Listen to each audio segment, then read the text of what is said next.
Hello and welcome guys to electrical machine second video lecture. तो जैसा कि आप जानते हैं कि हमारे इस चैनल पे जो इंडक्शन मोटर है, थ्री फेज इंडक्शन मोटर के टॉपिक के वो भी फर्स्ट चैप्टर के सभी वीडियोस जो हैं डे बाय डे अपलोड होते हैं। तो आज के टॉपिक में हम पढ़ने वाले हैं 12th पॉइंट, जो कि हम अभी तक 11th पॉइंट कवर कर चुके हैं, डबल केज इंडक्शन मोटर इससे पीछे का। तो अगर आपने नहीं देखा तो प्लीज़ एक बार विजिट तो कीजिए। हर एक टॉपिक सीक्वेंस में और बहुत ही डेडिकेटेड नोट्स प्रिपेयर करके आपको बताया गया है। So let's start the today topic. Today हम पढ़ने वाले हैं starting of three phase induction motor. Starting मतलब कैसे स्टार्ट किया जाता है स्टार्टर को यूज करके। तो पहला DOL स्टार्टर है, दूसरा स्टार डेल्टा है और तीसरा R2 ट्रांसफार्मर है। तो आज के वीडियो में हम DOL स्टार्टर को कवर करने की कोशिश करेंगे। तो let's begin this session, begin this lecture, begin this क्या कह सकते हैं, जो भी कह सकते हैं। Just come with a full energy to start and learn the starting method of induction motor. So induction motor में स्टार्टिंग मेथड क्या है तो आप जानते हैं, बहुत ही अच्छे से आप जानते हैं। As we know that at starting time, हम पहले भी आपको बता चुके हैं पीछे के वीडियो लेक्चर में कि जो स्टार्टिंग में जो इंडक्शन मोटर है वो 4 से 5 गुना इनिशियल वैल्यू के करंट को ड्रा करता है। मतलब जब हम इंडक्शन मोटर को स्टार्ट करते हैं तो वो इनिशियली जितना करंट होता है उसके 4 से 5 गुना करंट को ड्रा करता है। क्यों ऐसा क्यों होता है आपको आपको आगे आने वाली वीडियोस में पता चलेगा, और पहले भी हम बता चुके हैं। तो अगर आपने नहीं देखा उस वीडियो को जाके देखिए कि ऐसा क्यों होता है। स्टार्टिंग टाइम में इंडक्शन मोटर 4 से 5 गुना करंट क्यों ड्रा करता है इनिशियल का। जैसे अगर इनिशियल का जैसे कितना भी वैल्यू ऑफ करंट हो, कितना भी उसका रेटिंग हो, उससे 4 से 5 गुना जो करंट है ड्रा करता है, राइट। तो इसी से बचने के लिए, क्योंकि आप समझ सकते हैं कि हमारे स्टार्टर में वाइंडिंग होते हैं। वाइंडिंग अगर इतना गुना मतलब 4 से 5 गुना अगर एट स्टार्टिंग टाइम अगर इसमें करंट फ्लो हो, तो आप जानते हैं कि H इक्वल टू क्या होता है, I²RT। तो अगर जैसे जैसे टाइम बढ़ेगा और करंट 4 से 5 गुना बढ़ेगा तो हमें हीट डेवलप होगा, और हीट डेवलप होने से हमारा वाइंडिंग डैमेज हो जाएगा। So to limit starting current को लिमिट करने के लिए, to avoid damage of induction motor as well other equipment. गर्म होगा, जाहिर सी बात है, अगर हमारा वाइंडिंग गर्म होगा तो वाइंडिंग जलेगा। और सबसे महंगा सबसे कॉस्टली थिंग क्या होता है हमारे इंडक्शन मोटर में, वाइंडिंग। तो वाइंडिंग अगर जल जाएगा तो सब खेल खत्म। तो इसलिए हमको सबसे पहली नीड क्या होती है, to limit starting current. Starting में 4 से 5 गुना करंट न ड्रा करे, इसके लिए हम स्टार्टर का यूज करते हैं। तो अब समझते हैं what is the definition of starter. तो starter is a device that reduce initial current of motor by reducing the supply voltage. तो ये सप्लाई वोल्टेज को रिड्यूस करके एक ऐसा डिवाइस है जो कि इनिशियल करंट को रिड्यूस कर देता है, उसे हम स्टार्टर कहते हैं। तो इतना अच्छा, इतना परफेक्ट आंसर, बहुत मुझे सर्च करने में टाइम लगा। तो प्लीज़ इसे तो इतना याद कर लीजिए। अगर कोई कुछ what is starter, then you can see in very smart and simple way and very similar way. A starter is a device that reduces initial current of the motor by reducing the supply voltage known as starter. That's simple. इससे अच्छा आपको कोई भी मतलब आसान आपको top मतलब I think definition नहीं मिलेगा। तो आप देख लीजिए एक बार और। A starter is a device that reduce initial current of the motor by reducing the supply voltage. अभी तभी से आपको हम बता रहे हैं कि कैसे भी करके हमको जो इनिशियल करेंट है उसको घटाना है, क्योंकि हमारे वाइंडिंग में हीट डेवलप ना हो। तो यही कारण है कि हम इंडक्शन मोटर का यूज करते हैं। तो देख सकते हैं कुछ पॉइंट्स हैं, following points are given below for need of starter. क्या जरूरत पड़ी स्टार्टर का, उसके कुछ फॉलोइंग पॉइंट्स हैं। देखिए पहला पॉइंट है to protect from over current and over voltage. अभी हमने बताया अगर करंट 4 से 5 गुना होगा तो हमारा वाइंडिंग हीट होगा, तो उसको प्रोटेक्ट करने के लिए, राइट, पहला पॉइंट। दूसरा मिनिमाइज द स्टार्टिंग करंट को कम करने के लिए। और तीसरा पॉइंट है टू प्रोटेक्ट फ्रॉम ओवरलोड। मतलब अगर लोड ओवरलोड भी हो गया तो जानते हैं हीट बहुत ज़्यादा डेवलप होगा, तो ये ओवरलोड कंडीशन में भी प्रोटेक्ट करता है स्टार्टर। और चौथा क्या है, लो वोल्टेज। अगर वोल्टेज कम आ रही है, तब वोल्टेज कम आ रही है और नो वोल्टेज प्रोटेक्शन। अगर लो वोल्टेज आने लगा तब भी हमारा मोटर मतलब उतना एफिशिएंटली वर्क नहीं करेगा, तो उससे भी हमारा क्या स्टार्टर प्रोटेक्ट करेगा। तो 4 पॉइंट है। पहला, ओवर करेंट और ओवर वोल्टेज से हमें प्रोटेक्शन मिलेगी। मिनिमम स्टार्टिंग करेंट से प्रोटेक्शन मिलेगी। ओवरलोड वोल्टेज से प्रोटेक्शन मिलेगी और नो वोल्टेज प्रोटेक्शन मिलेगी। इतना हम मतलब इससे हमारा फ़ायदा होता है। तो आप देख सकते हैं कि इंडक्शन मोटर में ये चारों की कितना आई मीन वाइटल रोल है हमारे इंडक्शन मोटर के लिए स्टार्टर, राइट।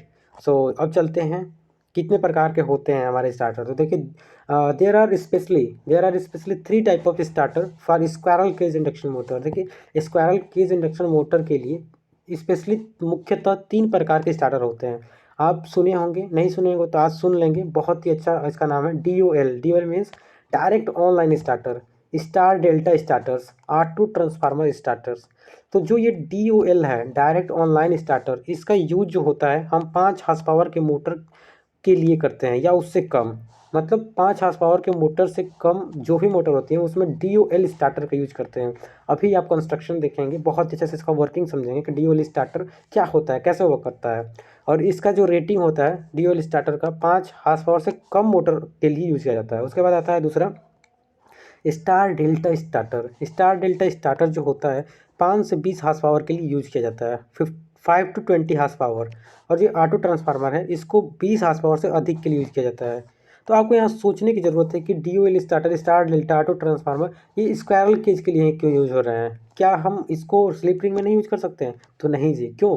क्योंकि स्लिप रिंग में तो एक्सटर्नल होता है ना। देखिए स्लिप अगर ये रोटर हो गया, अगर मान लीजिए ये स्लिप रिंग का रोटर हो गया, तो आप पढ़े हैं कि स्लिप रिंग के रोटर पे हम स्लिप का यूज करके एक्सटर्नल रेजिस्टेंस ऐड करते हैं। तो हमें क्या करना है, हमें रेजिस्टेंस अगर बढ़ाएंगे, देखिए रेजिस्टेंस बढ़ाएंगे तो इनिशियल वैल्यू ऑफ करंट तो ऑटोमेटिकली घट जाएगा। तो हमें स्टार्टर की ज़रूरत ये डायरेक्ट ऑनलाइन और स्टार डेल्टा या ऑटो ट्रांसफार्मर की नीड नहीं होती है। हमें स्लिप रिंग के लिए आप देख सकते हैं, स्लिप रिंग के लिए एक स्टार्टर का नाम होता है रोटर रेजिस्टेंस। रोटर पे रेजिस्टेंस ऐड करके हम क्या करते हैं, स्टार्टिंग करंट को घटाते हैं, तो वो स्लिप रिंग इंडक्शन मोटर के लिए यूज होता है। तो आपसे पूछ सकता है कि जितने भी स्लिप रिंग है, all type of slip ring, उसके लिए रोटर रेजिस्टेंस स्टार्टर का यूज करते हैं। अदरवाइज जो भी तीनों स्टार्टर हैं वो स्क्वायरल केज के लिए यूज करते हैं, star delta, direct online DOL और auto transformer. That's clear. I think आपको क्लियर हो गया होगा, क्रिस्टल क्लियर तो होता ही होगा। मैं कोशिश करता हूँ अगर आप ध्यान से वीडियो देख रहे हैं विदाउट स्किपिंग एंड विदाउट मतलब स्पीड इंक्रीज किए हुए, क्योंकि मैं खुद स्पीड में बोलता हूँ क्योंकि मुझे टाइम को सेव करना होता है। अदरवाइज एक नया यूट्यूबर के लिए बहुत ही मुश्किल होता है कि वो अपने ड्यूरेशन बढ़ाए, राइट। चलिए पढ़ते हैं आज सबसे पहला DOL स्टार्टर। DOL का आपने नाम सुन लिया, डायरेक्ट ऑनलाइन स्टार्टर। तो सबसे पहले डायरेक्ट ऑनलाइन स्टार्टर की मतलब क्या कुछ पॉइंट हैं हम देख लेते हैं। पहला जो DOL स्टार्टर है वो सिंपल एंड चीप होता है। मतलब बहुत ही उसका कंस्ट्रक्शन सिंपल होता है और बहुत मतलब सस्ता होता है। 3 phase squirrel cage induction motor, square cage हम बता दें स्क्वायरल केज के लिए यूज़ किया जाता है। और it provide overload protection and low voltage protection. आपने देखा क्या स्टार्टर की यूज होता है। तो जो हमारा DOL स्टार्टर है मेनली वो overload and low voltage protection हमें प्रोवाइड करता है। तो अब चलते हैं इसके क्या बोलते हैं कंस्ट्रक्शन पे। DOL स्टार्टर आज समझते हैं। देखिए यहाँ बहुत ही इंपॉर्टेंट से, बहुत ही आपके लिए ज़रूरी है कि आप मतलब बहुत ही अपना कंसंट्रेशन बनाइए, तब समझ में आएगा DOL स्टार्टर। तो देखिए DOL स्टार्टर का ये कंस्ट्रक्शन है।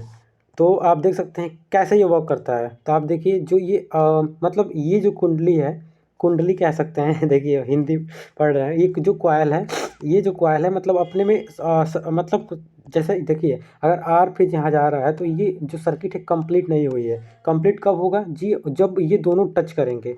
तो ये टच कैसे करेंगे, देखिए सबसे पहले आप देख सकते हैं कि यहाँ पे ये इलेक्ट्रोमैग्नेटिक कॉइल लगाया गया है। और आप बहुत पहले से पढ़ चुके हैं कि जब इसमें इलेक्ट्रिक करंट फ्लो होगा तो ये मैग्नेटाइज होगा। और मैग्नेटाइज होने के बाद क्या होगा, ये इस देखिए मैग्नेटाइज होगा तो ये इसे चिपकेगा। और ये सब स्प्रिंग से कनेक्ट हुए हैं, तो अगर ये चिपका इसमें तो ये भी चिपक जाएगा और ये भी चिपक जाएगा, मतलब सब ये चिपक जाएंगे एक दूसरे से। और चिपकते ही आप क्या होगा, देखिए ये जैसे सर्किट कंप्लीट ऐसे इसमें गया आर फेज का, या ऐसा ही सर्किट इसका कंप्लीट, इसमें गया करंट। अब इसका ऐसा सर्किट कंप्लीट और ये जो है RBY मतलब ABC कॉइल में चला गया और इससे हमारा स्टार्टर स्टार्ट हो गया। तो देखिए कैसे ये वर्क करता है। तो सबसे पहले आप देख सकते हैं कि देखिए अगर हम यहाँ पे समझने की बात है। देखिए यहाँ पे जो हमारा ये इलेक्ट्रोमैग्नेटिक कॉइल है, जो ये ऑफ स्विच होता है हमेशा, मतलब ये नो वोल्ट और ओपन, नो वोल्ट कॉइल होता है एक और ओपन वोल्ट होता है। तो ये हमेशा मतलब नो वोल्ट नहीं होता है, जस्ट वेट ऑफ। हाँ जी, तो देखिए हमेशा नॉर्मली जो होता है ये वाला स्विच, और हमेशा जो ये स्टॉप वाला होता है, स्टॉप ऑफ स्विच जो होता है नॉर्मली ऑफ होता है। नॉर्मली मतलब क्लोज होता है और ये नॉर्मली ओपन होता है ये। तो जब यहाँ पे देख सकते हैं, जब हम इसका बटन को ऑन करेंगे तो हमारा जो मतलब लाइट है जो वाई फेस से आएगा, वाई फेस से आने के बाद देखिए ऐसे कंप्लीट होगा, ऐसे जाएगा। और इसमें से जाने के बाद जैसे अब भी ये वाला जैसे जैसे यहाँ पे आएगा, देखिए यहाँ पे इसको बाई मैटलिक स्ट्रिप कहते हैं। जब इसमें करंट आएगा तो ये फैलेगा, और ये फैलने के कारण देखिए ये भी सब फैलेंगे। जब इसमें करंट आएगा तो ये फैलेंगे तो क्या होगा, ये फैलेंगे तो सर्किट कंप्लीट हो जाएगा और यहाँ जाएगा। और ये जो हमारा नो वोल्ट कॉइल है, मैग्नेटाइज होने के कारण ये एक दूसरे से चिपक जाएंगे। जैसे ही चिपकेंगे हमारा जो है ये स्टार्टर वर्क करने लगेगा। तो देखिए नो वोल्ट और ओवर वोल्ट से कैसे प्रोटेक्शन करेगा। अब जानते हैं कि जैसे शॉर्ट सर्किट हुआ, मान के चलिए आर वाई से शॉर्ट सर्किट यहाँ पे हो गया, आर वाई से, तो आर वाई से तो करंट बहुत ज़्यादा बढ़ेगा, और करंट बहुत ज़्यादा बढ़ेगा तो ये इलेक्ट्रोमैग्नेटिक कॉइल है बहुत, यहाँ पे जो बाई मेटलिक स्ट्रिप है देखिए, अगर जैसे ही बहुत ज़्यादा करंट फ्लो होगा ये ज़्यादा फैल जाएगा, क्योंकि बाई मेटलिक स्ट्रिप है और मतलब हीट के डायरेक्ट प्रोपोर्शन होती है। जैसे हीट पड़ेगा ये फैलेगा और ये सर्किट को ट्रिप कर देगा, सर्किट को ट्रिप करेगा। तो देख सकते हैं यहाँ से अगर करंट ही नहीं गई तो ये सर्किट कंप्लीट ही नहीं होगा, और सर्किट नहीं कंप्लीट होने से हमारा ड्यूल स्टार्टर वर्क ही नहीं करेगा। एज वेल लो वोल्टेज, अगर सपोज लो वोल्टेज आ रहा है, जैसे सपोज मान लीजिए एक कोई फेज है आर वाई बी सॉरी, अगर किसी में लो वोल्टेज आ रहा है, अगर किसी में लो वोल्टेज आ रहा है तो ये जो इलेक्ट्रोमैग्नेटिक कॉइल है ये इसको एक वैल्यू ऑफ स्टैंडर्ड वैल्यू का हमें मतलब इसमें चाहिए करेंट, तभी ये इलेक्ट्रो मतलब मैग्नेटाइज होगी। तो जब इसमें वैल्यू कम आएगा करंट का तो ये मैग्नेटाइज ही नहीं होगी, और मैग्नेटाइज नहीं होगी तो हमारा जो ये स्टार्टर है ये जो है मतलब जो सर्किट ये कंप्लीट नहीं होगा, और सर्किट नहीं कंप्लीट होगा तो हमारा मोटर स्टार्ट ही नहीं होगा। तो ये यही यही मतलब वे है, देख सकते हैं ये फिगर से आपको समझ में आ रहा है कैसे ओवर वोल्टेज और लो वोल्टेज से हमें कैसे प्रोटेक्ट कर रहा है। बस इसका खेल है। देखिए ये मैग्नेटाइज हुआ, ये चिपका, और हमारा सभी हमारा सर्किट कंप्लीट हो गया और हमारा रोटर मोटर रोटेट करने लगा।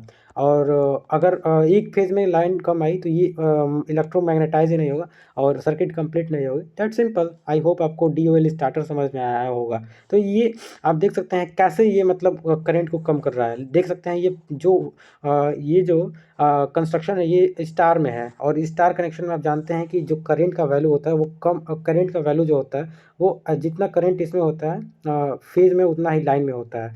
तो इसमें जितना हमें करंट मिलेगा वो करंट जो होगा मतलब ये नो वोल्ट कॉइल होने के कारण ये जो होगा उतना ज़्यादा करंट नहीं मिल पाएगा। जैसे 5 से 6 गुना जो इंडक्शन मोटर ड्रा करता है उतना नहीं ड्रा कर पाएगा, उतना नहीं ले पाएगा, जिससे हम इसको बहुत ही नॉर्मली इसे प्रोटेक्ट कर पाएंगे। जैसे 5 से 6 गुना लिया तो ये ज़्यादा मतलब ये तुरंत पाई मेटलिक स्ट्रिप ज़्यादा अब फैलेगा और हमारा सर्किट ऑफ हो जाएगा। तो आई होप आज की वीडियो से आपको बहुत ही अच्छे से क्लियर हो गया होगा स्टार्टर का क्या यूज होता है, और स्टार्टर का डिफिनीशन क्या होता है, स्टार्टर कितने प्रकार के होते हैं।